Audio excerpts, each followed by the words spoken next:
Welcome back, guys. Right behind me here on this wall, on this bank right here, is one of the biggest bluegill beds in this entire lake. Today I'm going to share with you as much information as I can to help you locate and catch bluegill and shellcrackers both. I'm going to focus this video on the bluegill and shellcracker spawn, which is right now in the Mid-South. This is the first week of May. It's almost the first week of May every single year. The only time that I've seen it deviate from that is when temperatures are really low late in the spring. But right now the temperatures have been higher than normal the past few weeks. These bluegill are right on time. They've actually been on the beds now for probably about 5 or 6 days already. And I'm going to go through and explain to you the differences between the bluegill and the shellcrackers and their spawning rituals. Okay, so first off, bluegill and shellcrackers will spawn multiple times throughout the year. That's known. However, in the spring every year there's one big massive spawn. It's the only time of the year where all of them will spawn at the same time, or most of them will spawn at the same time. Not all of them are spawning right now, but there's a bulk of them. So when you see the giant beds and people are catching them on the giant beds, that's usually in the springtime. Here in the Mid-South, it's the May 1st, give or take. If you live further south, like down in Alabama and the southern part of Mississippi, your spawn is already come and gone. If you live up north, it's probably coming in the next few weeks. But for now, our big spawn is right now. All right, so where can you find these fish? I'm gonna turn you around so you can kind of see. You see this is a point right here. On the sides of points, and sometimes on the points themselves, due to the erosion over the years, it creates a little flat, little plateau right on the side of the ridge coming down right when it hits the water. Basically, the only thing that bluegill and shellcrackers need to spawn is a flat surface. You will not see them spawn on a slope. They just won't do it. They have to have a flat surface. So in a lake like this, the erosion of the ridges comes down and creates this little lip right at the base of the ridge, right where it hits the water. And then right after that little lip, it's immediate drop off. So you've only got about maybe 15 to 20 foot of the bank over here. It's got beds on it, and then it drops and slopes off and there's no more beds. I'm going to show it to you in just a minute. But do not feel like you have to focus on these outer points. In this lake, that happens to be where the beds are, and that's how a lot of lakes are set up. Now, in this particular lake, in the backs of coves are not nearly as productive, and if they are, they're on the points inside the coves, right? The outer lake points on both sides could have spawning beds, and the points inside the coves on both sides can have spawning beds. The only coves normally that you'll see spawning beds are, there's a lot of lakes out here that have big creeks that run into them. And what happens is if you've got a creek that runs into the back of a cove, it washes in all that sediment out of the creek and it builds up a big flat. So you'll notice on a lot of my videos, I fish a big flat where I'm kind of fishing what looks to be out in the middle of the lake, but it's really only like 5 or 6 feet deep because it's just flat all the way across, and that's all that mud washing in from that creek, right? And so it creates that flat surface. That's the key point to take away, is for looking for a bed, looking for a flat surface, or where a flat surface should be. So if you're fishing in a lake that's not clear and you can't see underwater and you don't use electronics like me, I don't use electronics, you want to go to the sides of the points, and sometimes out on the points can be a little flat spot.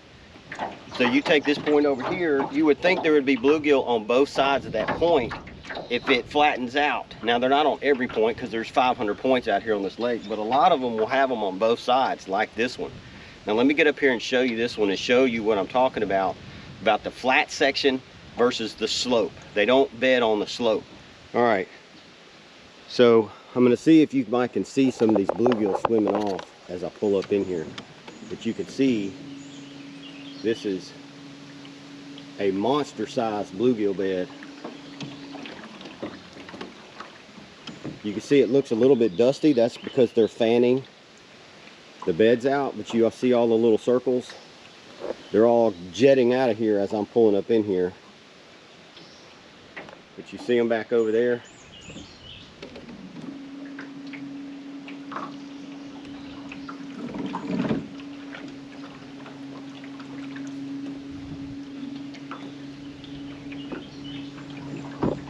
Now on this particular point, the beds stop right here because it starts sloping right here. See? And so it's only on the flat surface over there is where they're spawning. There's no beds right here because the majority of this is sloped. It's coming out right here. You can see where the bank has broken off and it's more of a steady incline right there. All right, so now that you know what you're looking for that flat little surface. And in a lake like this, I'm predominantly looking for areas with no grass. Like that's the first step, is looking for areas with no grass. Your lake may not have grass. This one has it. It's actually coontail is the name of this grass. But I'm looking for areas like this that have no grass growing on it, like that right up there. And that's where they could spawn. Like this one doesn't have any on it. But I'm going to show you how I just zoom through here really quickly and pinpoint spots like this and look and then keep moving. So I came here a few days ago on a scouting mission. My sister just went home, but I wanted to find a quick area that we could go and catch a whole bunch of bluegill real quick. And so basically what all I do is I turn my trolling motor up on high. It's easy to sight fish in clear water, but basically I go around the lake and I'm looking for areas with no grass. And so you can see all of this has grass, all of that has grass all the way around. And so, and again, in the backs of coves, you usually won't find them. That's not to say they can't be back there, just most of the time they're not. It's wherever you can find in your particular lake that's got little flat spots. So here's a little flat spot on the side of this point right here. Yep, and there's beds right on it, see? See? There's beds right there. You can see the bluegill running off everywhere, right? And that's literally all you have to do is just crank your trolling motor up in clear water. It makes it very easy. You just run around it till you see them. And when you see the circles and look for the fish swimming off, you found it. But remember, if you're in muddy water or murky water where you can't see the beds, you can pinpoint these same locations on the side of these points that come out in the lake. Just go to the sides of them and you're just gonna have to fish. Flip up in there with a worm like a red worm or a night crawler or a cricket and see if you get a bite. It doesn't take long. You pitch in there a couple little spots, you don't get a bite in the first like 1 minute that it's in the water, then move it to another spot. And if it's not on this side of the point, come around to this side of the point. If it's not there, go to the next point. It won't take you long because this time of year, most of these points will actually have at least a bed on it. Some of the beds are smaller than others, like that one looked like it only had about 20 circles, where that one over there looked like it had about 200. So let's move on. Here's another point, but there's grass on both sides. I can see it. There's grass right there. There's grass all the way around the tip. I'm going to skip that one.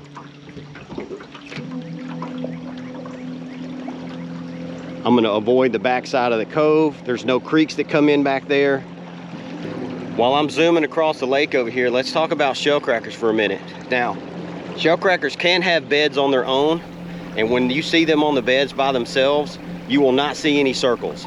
They do not fan out beds like bluegill. They just get up in the same shallow water and spawn. Now, if there's already a circle there from last year that a bluegill made, or one from this year that a bluegill made, they may spawn in that circle that a bluegill made, but you won't see a shellcracker fanning out a bed. But most bluegill beds will have shellcrackers mixed in with them, and the majority of the time the shellcrackers are going to always be pushed either closer to the bank or they're going to be structure oriented. So if the beds are close to a big stump or a big log, the shellcrackers are going to be close to that stump or that log.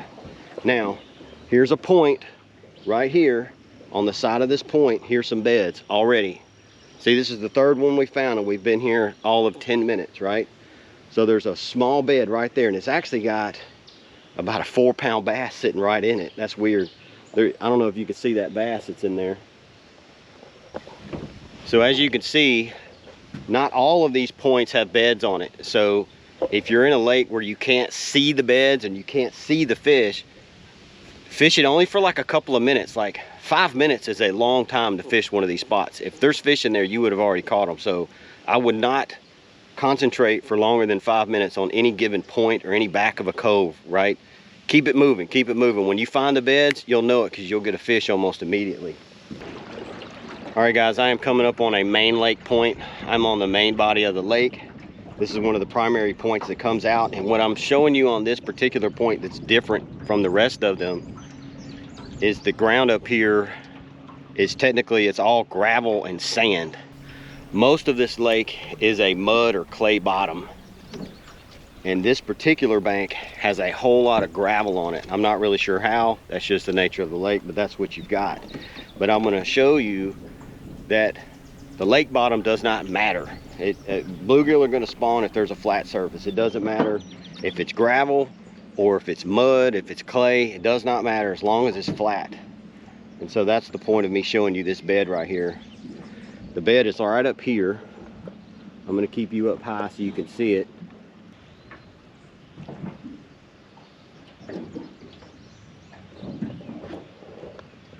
So it looks a little strange right now because I'm not really seeing any fish in there. But Amy and I sat right here and caught quite a few bluegill out of these beds.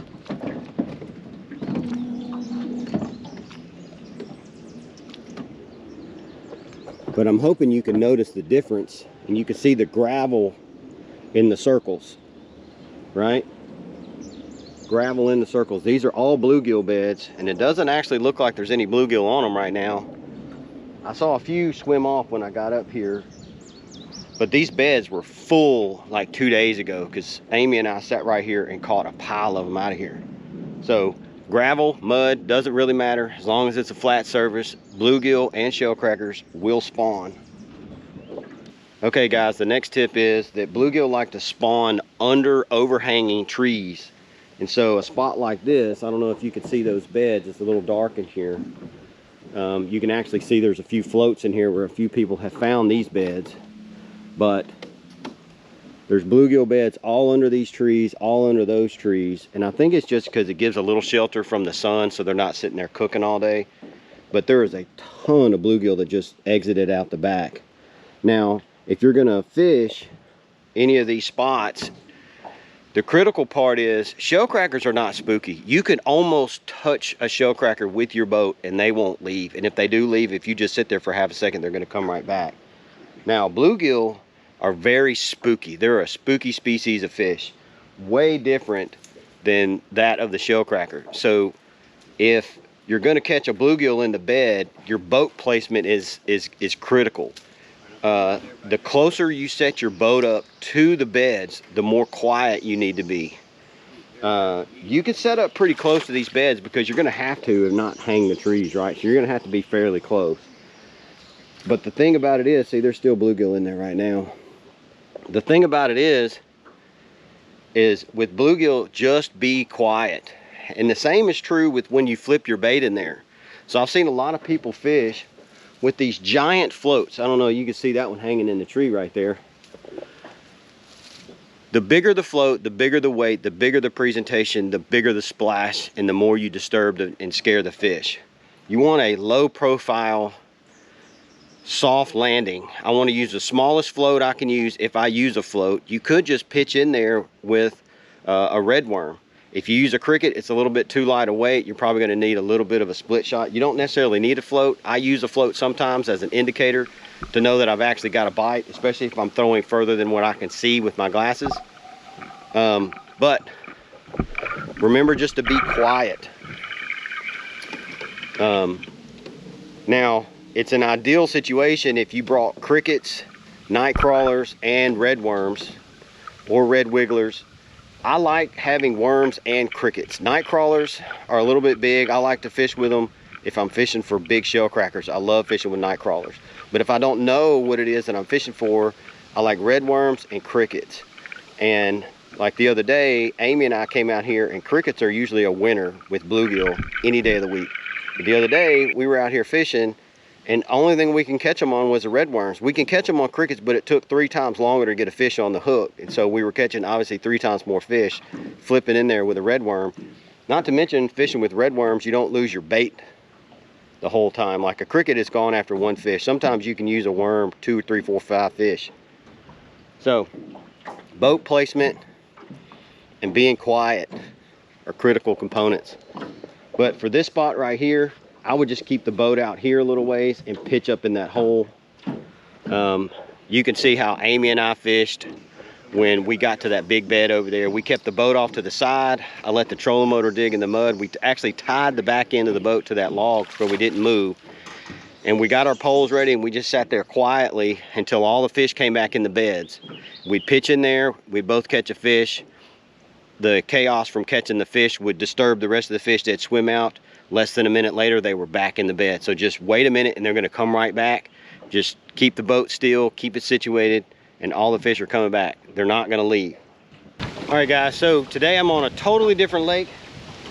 I'm in the back of a cove. There's a creek running in right there.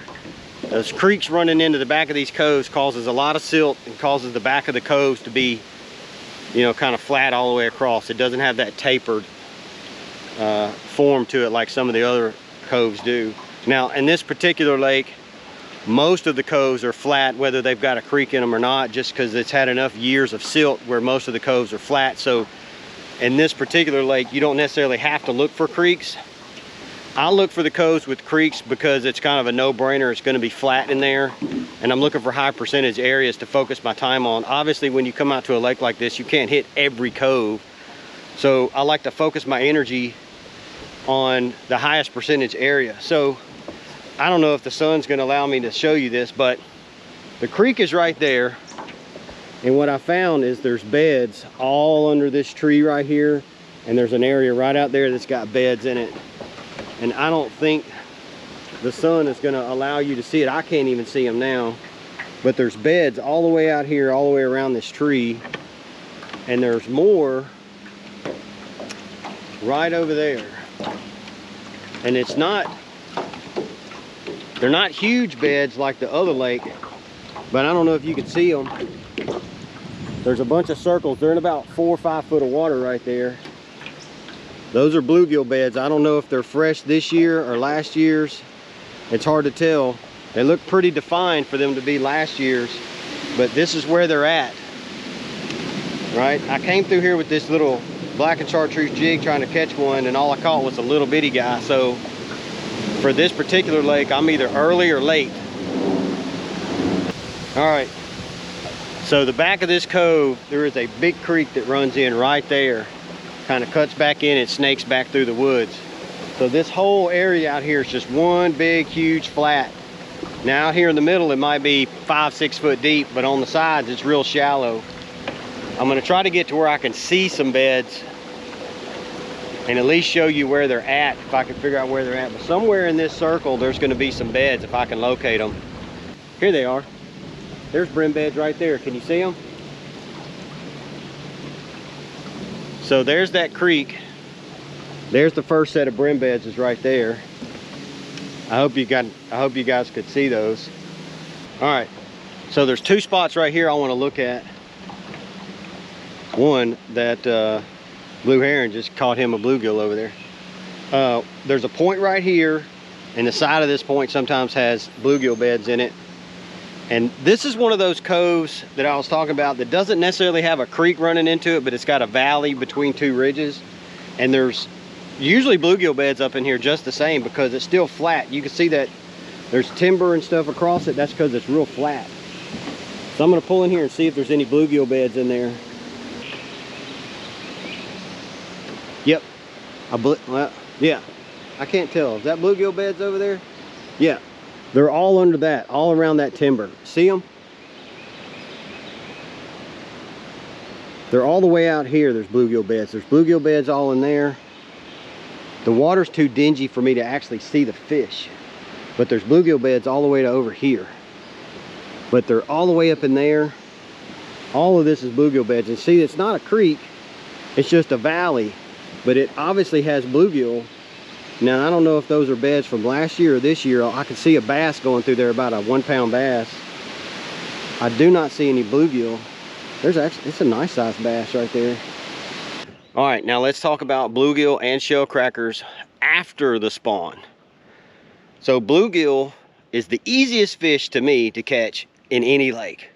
Literally, if you have a float and a cricket, I use a number 10 cricket hook, a small float, and a little bitty split shot, and you just go down the bank. Figuring out the distance from the bank is the critical part. Are they 3 feet from the bank? Are they 15 feet from the bank? And then vary your depth. and you go down the bank and you can catch them literally, they're littered through the whole lake. Easiest fish to catch, or you could just throw a little black and chartreuse jig down the bank and catch them too. Shellcrackers, on the other hand, are completely different. They tend to school up first off, so if you catch one, normally there's a few around. I don't mean like schools of 20 and 30 like in the spawning season, but normally if you can catch one, you can catch 3, 4, 5. And they're more structure oriented. They're bottom feeders. They feed on the bottom. I fish with worms and a split shot. I don't use a float for those because I want to make sure that I'm on the bottom. But if you've got a stump field, some of these are in too deep of water out here, but if you got a stump field in relatively shallow water, shallow meaning 12 foot or less through the summer, I flip in there with a split shot weight and a worm and let it sink all the way to the bottom.